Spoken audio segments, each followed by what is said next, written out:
به نام خدای مازون و دلوان ایو که عینی پنجده اماتنا خدمت خلکی با فرهنگ و میواندوست گند گنگچین جالی اکادمی آرشگاهی یا صدرا و بکارن خدمت کشکه بو خلکی و گنده بکن و جالی اکیپا خواه بکارن خدمات اصلاح رایگان مدرسه و گنده انجام بدن. هویدارم که خدمت ما یا کشکه ببیته مایه رضایت و گلک سپاس.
بسم الله الرحمن الرحیم. با عرض سلام و خوش آمدگویی به حضور اکیب آموزشگاه آرشگاهی صدرا به مدیریت آقای سیامک کسرایی که با هماهنگی خانم دکتر شهین جهانگیری نماینده محترم که ایو روژه بونه میوان گند گنگچین بخاطر دلخواش که اینا دل شاگرد بی بضاعت دانش آموزان دبیرستان در هر رتبه که دبن راهنمایی به ابتدایی به و دبیرستانی که دخوازد دل وان شاگردا به آرایش که شاد کردن.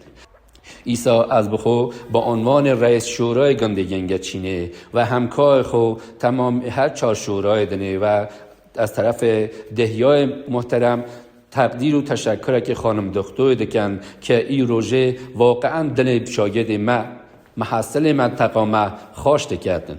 خب آیه باقری خدمتتون در مدیریت محترم دبیرستان امام خمینی روستای گنگچین. آیه باقری sizin نظرiniz نمانده در مورد bu iş biz bugün gördük. Əvvələn salam arz edirəm xidmətinizə, çox xoş gəlibsiz. Təşəkkür edirəm zəhmətinizdən. Bir dənə böyük savabdır sizin bu işiniz. Mənatiq-i məhruma ki gəlisiz. Allahın vaxtınıza rəhmət eləsin. Savabətdən izafə çoxdur. Öz növbəmə təşəkkür edirəm hamınızdan. Ümidvaram bu işiniz idamədar ola. Çox təşəkkür edirəm sizə. Məmnunam. Allah razı olsun. هم خدمت آقای آزادی خواهدانه معلمه که مدرسه گنده گنگچینه هم خوازن نزه آن در باوی شولا مدا بزانن. أعوذ بالله من الشيطان الرجيم بسم الله الرحمن الرحيم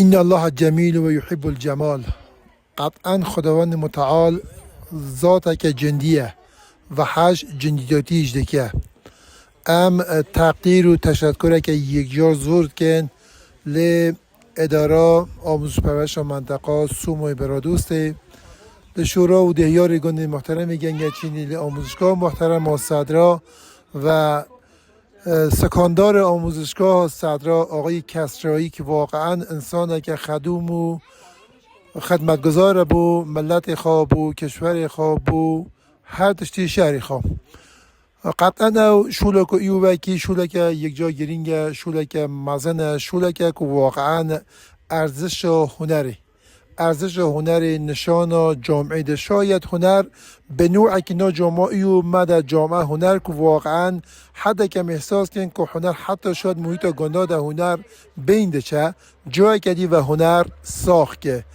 به شولا که ایو آی کسرای جنابت همکایت دوستت که هون گنگچینی وقت و دنیا روز تعطیل ده هون مدرسه و آقای باقری مدیریت محترم مدرسه که تشریف و ایو که روز تعطیل هاتی اویا ام یک جا تشکری آقای باقری دیکن